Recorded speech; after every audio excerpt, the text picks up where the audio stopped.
काफ़ी व्यूअर्स ने मुझे बोला है कि उनका जो फाइकस का पौधा होता है उसकी जो लीव्स हैं वो येलो हो रही हैं और काफ़ी सारी जो पत्तियां हैं उनकी झड़ रही हैं फाइकस प्लांट में।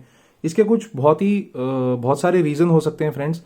उन्हीं रीजंस को इस वीडियो में मैं आपसे डिस्कस करूंगा और उनके कुछ उपाय भी आपको बताऊंगा। तो चलिए शुरू करते हैं फ्रेंड्स। मेरा नाम अक्षय है और मैं आप सब लोगों का the right gardening YouTube channel में स्वागत करता हूं। कुछ ऐसी रीजंस होते हैं जिसकी वजह से आपका जो फाइकस का प्लांट है वो अपनी पत्तियां या तो पीली कर लेता है या तो झड़ना शुरू कर देता है। सबसे पहले हमें समझना पड़ेगा कि प्लांट ऐसा क्यों करता है।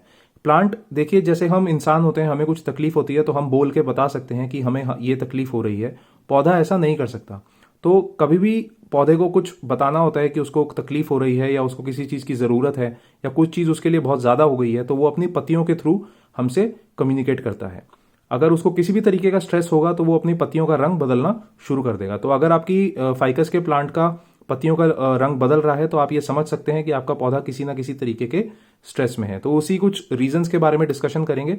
सबसे पहले आपको देखना है कि आप अपने पौधे में कहीं ओवर वाटरिंग तो नहीं कर रहे।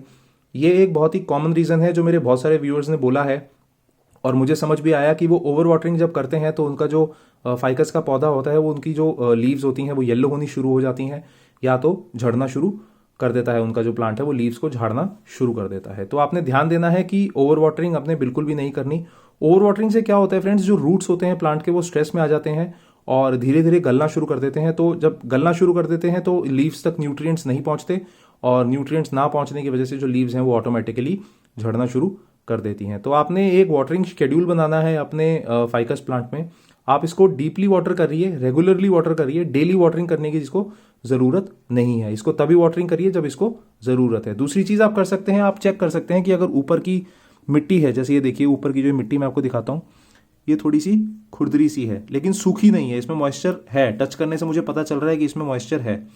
तो जब जब तक आपके प्लांट के ऊपर की मिट्टी सूखी ना हो, बिल्कुल ड्राई ना हो जाए, तब तक आप उसमें पानी मत दीजिए। आपका जो प्लांट है वो नई जो लीव्स हैं वो शेड करना बंद कर देगा। दूसरा रीजन हो सकता है फ्रेंड्स कि आपने इसको ऐसी लोकेशन पे रखा हुआ है जहां पे बहुत ज्यादा धूप आ रही है। फाइकस का जो प्लांट होता है वो एक सेमी शेड या शेड लविंग प्लांट होता है। एक सेमी शेड में भी अच्छे से ग्रो करता है और शेड में भी अच्छे से ग्रो कर लेता है। अगर आप इसको ऐसी लोकेशन पे रख देंगे जहां पे बहुत ज्यादा तेज धूप पड़ रही है इस पे, तो ये धीरे धीरे इसकी जो पत्तियां हैं वो ब्राउनिश या येलोइश होना शुरू हो जाएंगी और इसकी पत्तियां इवन गिर भी सकती हैं। तो इसको आप तुरंत ऐसी लोकेशन पे शिफ्ट कर दीजिए जहां पे सेमी शेड हो और शेड हो। बहुत ही तेज धूप वाली लोकेशन पे इसको रखने की कोई जरूरत नहीं है, इसको नीड नहीं होती। तीसरा रीजन होता है फ्रेंड्स इसकी ओवर फर्टिलाइजेशन।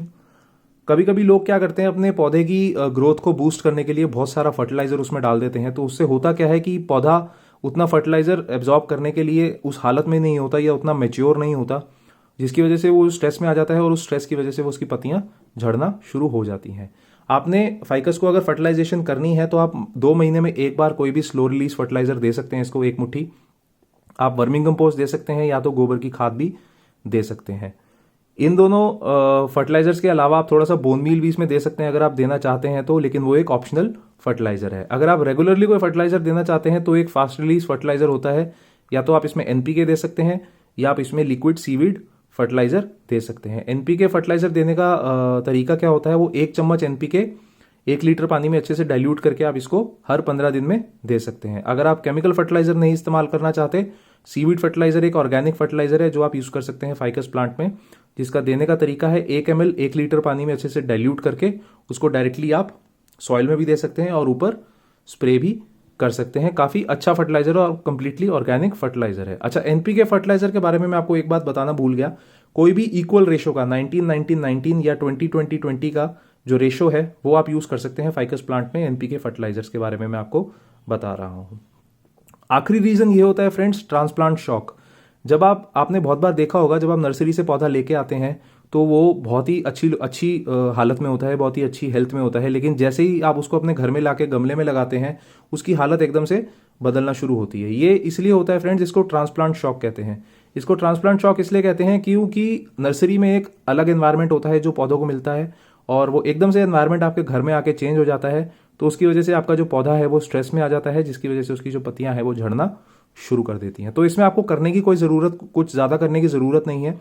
आप अपने पौधे को एज इट इज छोड़ सकते हैं, नॉर्मल केयर उसकी कर सकते हैं और देखते ही देखते वो जब एनवायरनमेंट से अपना अडेप्ट करना शुरू कर देगा तो धीरे धीरे ग्रोथ भी पकड़ लेगा। एक बार जड़ पकड़ने की देर होती है, जड़ पकड़ते ही आपका जो पौधा है अच्छे से ग्रोथ करना शुरू कर देगा।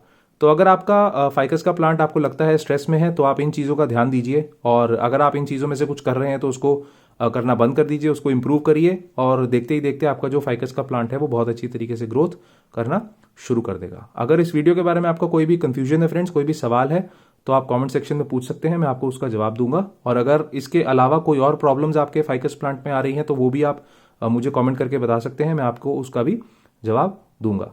तब तक के लिए अपना बहुत सारा ध्यान रखिए friends. Thank you, good bye.